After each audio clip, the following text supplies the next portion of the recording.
நான் பல இடங்களில் சொல்லிக்கிறேன், ஷைத்தானுக்கு எப்போ ரெண்டு போராட்டம் இருக்கு, ரெண்டு அவனுக்கு லாபம் தான். ஒன்று என்ன செய்யண்டா, நீங்கள் வந்து பாவம் செய்து கொண்டே இருப்பீர்கள், தௌபாவும் செய்து கொண்டு இருப்பீர்கள். இப்போ சைத்தான் வருவான், அல்லாஹ்வை நீ என்ன நினச்சிருக்கிற, அல்லாஹ்வுடைய கண்ணியம் என்ன, அல்லாஹ்வுடைய அந்தஸ்து என்ன, ஒன்றில் பாவத்தை விடு அல்லது தௌபாவை விடு, ரெண்டில் விடு. இந்த ஒரே பாவமும் செய்யுது தௌபாவும் செய்யுது, பாவமும் செய்யுது தௌபா செய்யுது அப்படின்னா அல்லாஹ் நீ என்ன நினைக்கிறேன், அல்லாஹ்வுடைய கண்ணியம் என்ன, ஒன்றில் தௌபாவை விட்டுரு அல்லது என்ன செஞ்சிரு பாவத்தை விட்டுருது. நம்ம யோசிக்கிற பாவம் தான் நம்ம ஒரு தௌபா விடுறதா லேசி, அடிக்கடி தௌபா செஞ்சுட்டு இருக்கிறது தௌபா விட்டுறது, அப்புறம் தொடர்ந்து பாவம் செஞ்சுட்டு இருக்கிறது. இப்போ நினைச்சு பாருங்க, ஷைத்தான் தௌபாவை உட வைப்பது அவனுக்கு மிகப்பெரிய வழிமுறை, மிகப்பெரிய என்ன, அதாவது சந்தோஷம். அதனால தான் இமாம் ஹசனுல் பஸ்ரி ரஹ்மத்துல்லாஹி சொல்றார், அல்லாஹு தஆலா ஒருத்தருக்கு பாவ மன்னிப்பு தேடக்கூடிய உணர்வை கொடுக்கிறான் என்றால் இறைவன் அவரை மன்னிக்க விரும்புகிறான்னு தான் அர்த்தம். இறைவன் அவரை மன்னிக்க விரும்புகிறார் என்ற அர்த்தம். தௌபாவுடைய உணர்வு அல்லாஹ் கொடுக்கிறானே, மீள்றதுக்கான உணர்வை கொடுக்கிறானே. அதனால ஒரு முஃமின் எந்த நிமிடமும் தௌபா என்ன செஞ்சிடக்கூடாது, விட்டு விடக்கூடாது. ரைட், இது மூன்றாவது அம்சம்.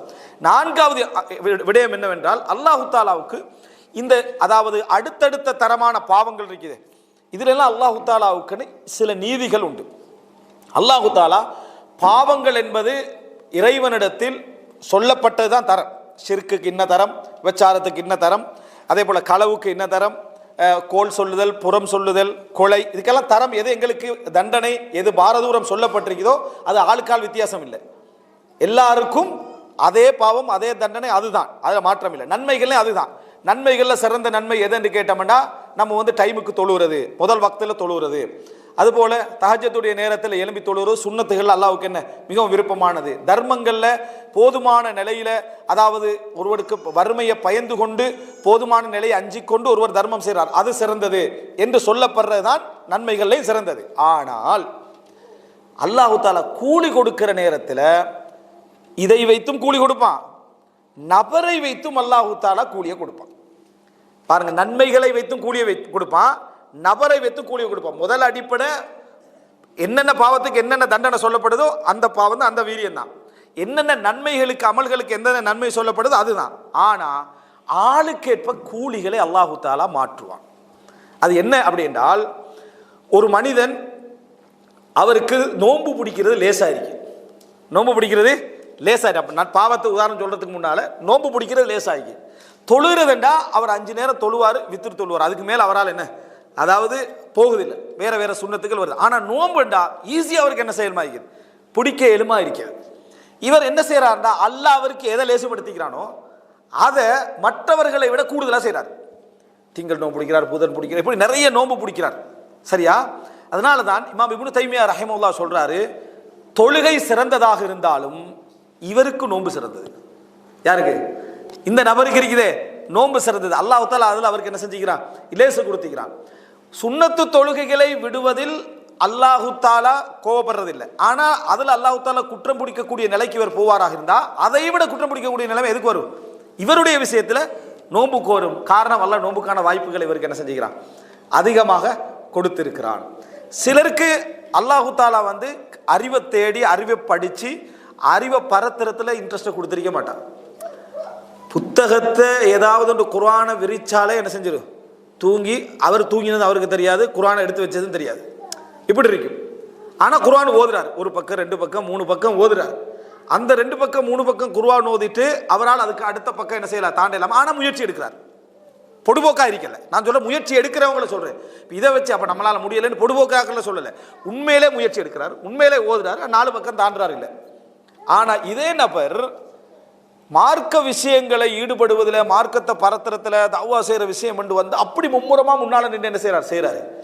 இவருக்கு இதுல போராட்டத்துல பெரும் நன்மை உண்டு. ஆனா இது அவருக்கு மிகவும் சிறப்புக்குரியது. அது அவருடைய விஷயத்துல குர்ஆன் ஓதுவது, தவ்வா செய்வது என்பதை எடுத்து பார்த்தீங்கன்னா, குர்ஆன் ஓதுவது உயர்ந்த தரம், திக்ர் வலது குருல்லாஹி அக்பர், அல்லாஹ்வுடைய திக்ர் அக்பர் எப்பயும். ஆனா இவர்ல அந்த போராட்டம் போதும். இவர் எதுல கூடுதலாக கவனம் எடுக்கணும், எது அவருக்கு லேசுபடுத்தப்பட்டிருக்கோ அதுல கவனம் எடுக்கணும். சிலருக்கு மன்னிச்சு விடுறதும் விட்டு கொடுக்கறதும் அல்லாஹ் மிச்ச லேசா கொடுத்திருப்பான், மிச்ச லேசா கொடுத்திருப்பான். ஆனா ஒன்றுல உறுதியாகிறது போராட்டமாக, ஒன்றுல உறுதியாகிறது போராட்டமாக இருக்கும். அல்லாஹ் இதுல இவருக்கு நிறைய நன்மை என்ன செய்வான், எழுதுவான். அதுல அவர் கூடுதல் கவனம் செலுத்தணும். அவர் என்ன செய்யக்கூடாது என்றால், தொழுகையில போராடணும், மற்ற விஷயங்களை போராடணும். ஆனா இதை நிறைய டபுள் மடங்காக மற்றவர்களை விட என்ன செய்ய வேண்டும், செய்ய வேண்டும். ஃபுதைல் இப்னு ஐயால் ரஹிமஹுல்லாஹ் ஒரு கடிதம் எழுதுறாரு, யாருக்கு? மாலிக் பின் அனஸுக்கு. ஃபுதைல் வந்து ஆபிதுல் ஹரமைன், மக்கா மதீனாவுடைய இபாதத்தாளி, தொழுகிறது வணங்குறது இப்படியே இருக்கிறார். இபாதத்தண்டா இந்த நம்மட இபாதத்தில் அதெல்லாம் உச்சகட்ட இபாதத், அப்படி ஒரு இபாதத்தால் அவர் மாலிக் இமாம் அன்றைக்கு மதீனால பிரபல்யமானவர். அதால் அவருக்கு விஷயம் சொல்றாரு, நீங்களும் என்ன அறிவு பரப்பில் இருக்காமல் கொஞ்சம் கூடுதலான இபாதத்துகள் இருக்கீங்க. இமாம் மாலிக் வந்து இந்த காலத்தில் ஆபிதுகள்லாம் முதலாவது நபர்னு சொல்லலாம், அந்த அளவு இபாதத்தை அவருக்கு எழுதுறாரு. இமாம் மாலிக் சொல்றாரு, அல்லாஹு தாலா உங்களை இபாதத்தால் சிரமப்படுத்திக்கிறான், என்னை இந்த இல்முக்கு என்ன செஞ்சுக்கிறான்? சிரமப்படுத்திக்கிறான். அதனால உங்களோட விஷயத்துல நீங்க என்ன செய்யணும்? அதுல ஆர்வமா இருக்கணும். அதை விட எந்த வகையிலும் என்னுடைய வேலையும் எந்த வகையிலும் குறைந்ததில்லை, இதை விட அதுவும் என்னது குறைந்ததில்லை. உங்களுக்கு அது சிறப்பு, எனக்கு என்ன இது சிறப்பு. எனக்கு எது லேசுபடுத்தப்பட்டிருக்கு? ரசூலான ஹதீஸை தேடி அந்த ஹதீஸ்களில் சரியானதை மக்களுக்கு கொண்டு போய் எத்தி வைக்கிறது எனக்கு என்ன செஞ்சிருக்கு? லேசுபடுத்தப்பட்டிருக்கு. அதனால அது எனக்கு சிறப்பு அப்படி என்று சொல்றது என்ன செய்யறோம் பார்க்கிறோம். எனவே இது ஒரு முக்கியமான சப்ஜெக்ட். அல்லாஹு தாலா ஒரு மனிதனுக்கு கொடுத்த இயல்பு, ஒரு மனிதனுக்கு கிடைத்த விளக்கம், அதற்கு ஏற்ப நன்மைகளை என்ன செய்யறான்? இறைவன் கொடுக்கிறான்.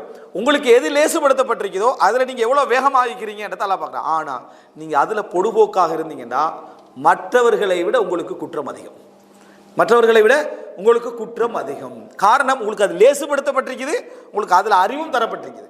ஆனா நீங்க அதுல என்ன செய்றீங்க? அதாவது மிக தூரமான நிலைமையில நீங்க என்ன செய்றீங்க?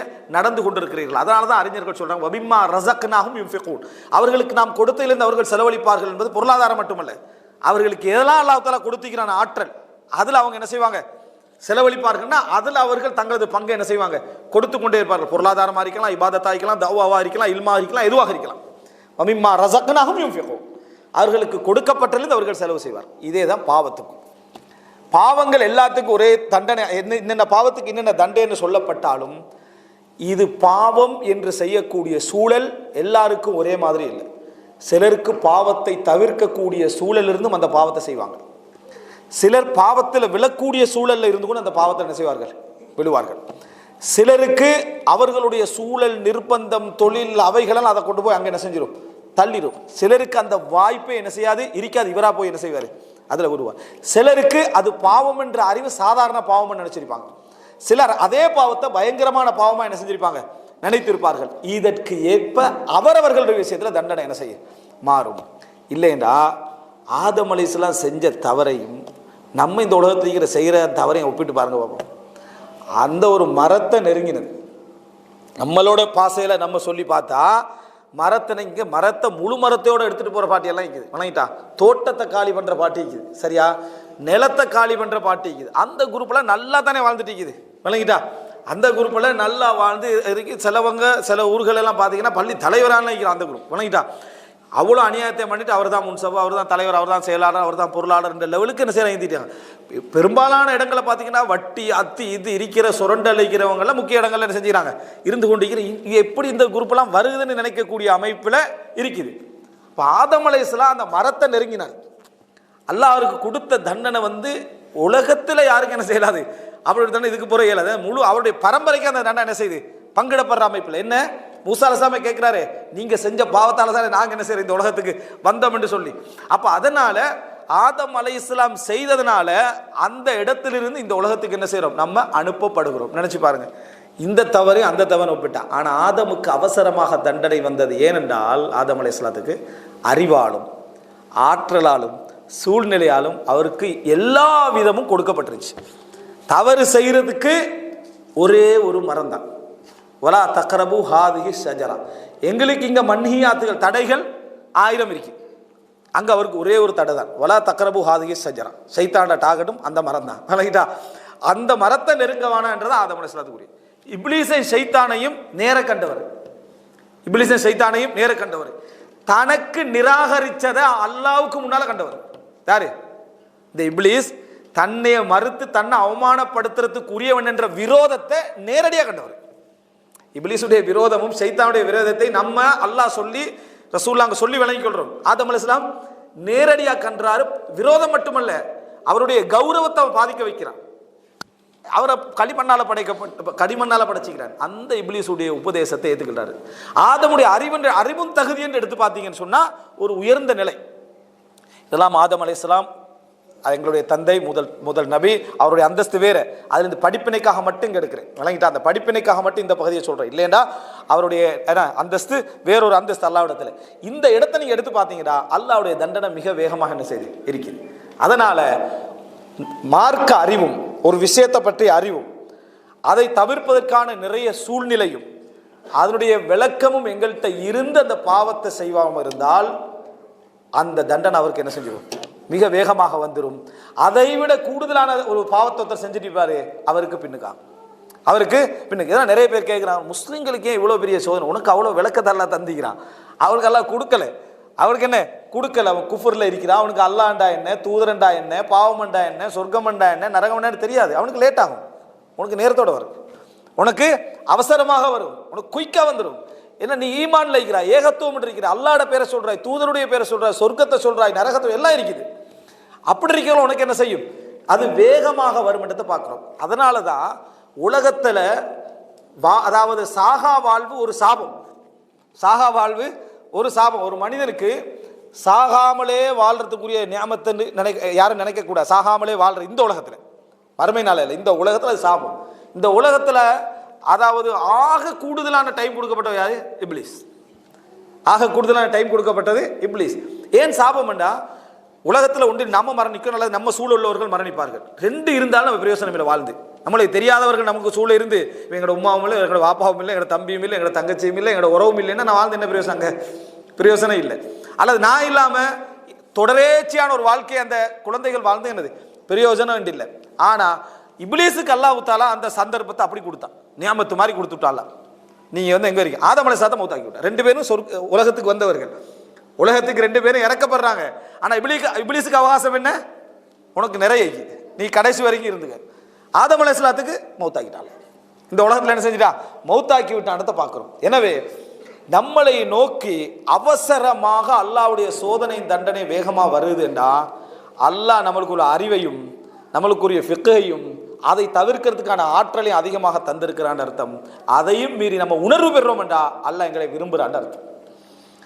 சில அறிஞர்கள் நம்மளை சுத்தி சோதனைகளும் கவலைகளும் வேதனைகளும் வரவில்லையே என்றால், நோய் வரவில்லை என்றால் தங்களை சந்தேகப்படுவார்கள், தங்களுடைய ஈமான சந்தேகப்படுவாங்க.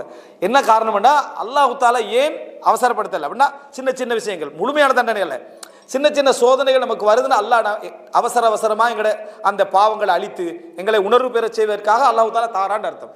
அது இல்லைன்னு ஆபத்து. அதனால தான் நம்ம புரிந்து கொள்ள வேண்டும், அல்லாஹு ரப்புல் ஆலமீனுடைய சுன்னாக்கல்ல உண்டு, அவர்களுடைய அறிவுக்கும் அவருடைய நெருக்கத்திற்கும் அவருடைய விளக்கத்திற்கும் ஏற்ப தண்டனை கூடும் குறையும்.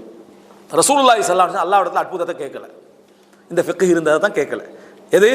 மற்ற எல்லா நபிமார்களும் அற்புதத்தை கேட்டாங்க. யா அல்லாஹ் என்ன வானத்திலிருந்து ஒரு மரவை இறக்கி வை, உணவு தட்டை இறக்கி வை, ஒவ்வொருத்தரும் ஒவ்வொன்று கேட்டாங்க. அல்லாஹ் இறக்க முன்னால் என்ன சொல்லுவான் தெரியுமா? நான் இறக்குறேன், ஆனால் அதுக்கு பின்னால யாராவது நிராகரித்தீர்கள் என்றால் உங்களை எல்லாரும் என்ன செஞ்சிருவேன்? அழித்து விடுவேன். ஏன் அல்லாஹ் தஆலா அப்படி சொல்றான்? அறிவை கூட கொடுத்தா அழிவு வேகமா வரும். அறிவை கூட கொடுத்தா, அத்தாட்சியை கூட கொடுத்துட்டேன்னா அழிவை வேகமா தருவான். இல்லையா சோதனையை இப்படியே விட்டுருங்க, போராட்டத்தோட போராட்டமா போகட்டும், நானும் மன்னிச்சுக்கன்னு என்ன இருப்பேன் அப்படின்றது தான் ரசூல் ஸல்லல்லாஹு அலைஹி வஸல்லம் கேட்கல. ரசூல் ஸல்லல்லாஹு அலைஹி வஸல்லம் செய்யல எந்த பெரிய அற்புதத்தையும். ரசூல் ஸல்லல்லாஹு அலைஹி வஸல்லம் குர்ஆனை தவிர, அதாவது நேரடி அற்புதங்களை என்ன செய்யல, உணர்கின்ற அற்புதங்களை கொடுத்திருக்கிறானே தவிர காட்சி அற்புதங்களை என்ன செய்யல ரசூல் ஸல்லல்லாஹு அலைஹி வஸல்லம் கேட்கவில்லை. அப்ப இது யாருக்கு சோதனை? ரசூலுல்லாஹ்களுக்கு பெரிய சோதனை அது. ஆனா ரசூலுல்லாஹ் என்ன செஞ்சாங்க? தாய்ங்க, நான் என் உம்மத்தை அழிக்கப்படுறது என்ன செய்யல ரசூல் ஸல்லல்லாஹு விரும்பல. இது உங்களுக்கு என்னத்தை சொல்லுது? ஒன்றை புரிந்து கொள்ளுங்கள், உங்களுக்கு ஈமானிய உணர்வையும் மார்க்க விளக்கத்தை அல்லாஹ் தஆலா அள்ளி தருகிறான் என்றால் நீங்க அல்லாஹ்வை அதிகம் பயப்படத்தான் தாரான், அதிகம் அல்லாஹ்வை நெருங்கத்தான் தருகிறான். அடுத்தவர்களுக்கு வர தண்டனை விட உங்களுக்கு அது அவசரமா வரும், அது அடுத்தவர்களுக்கு வர சோதனையை விட உங்களுக்கு அதிகமாக வரும். இது இறைவனுடைய நீதிகளில் ஒன்று.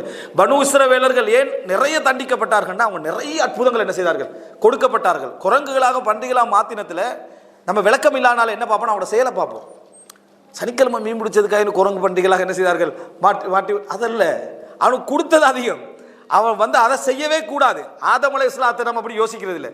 மரத்தை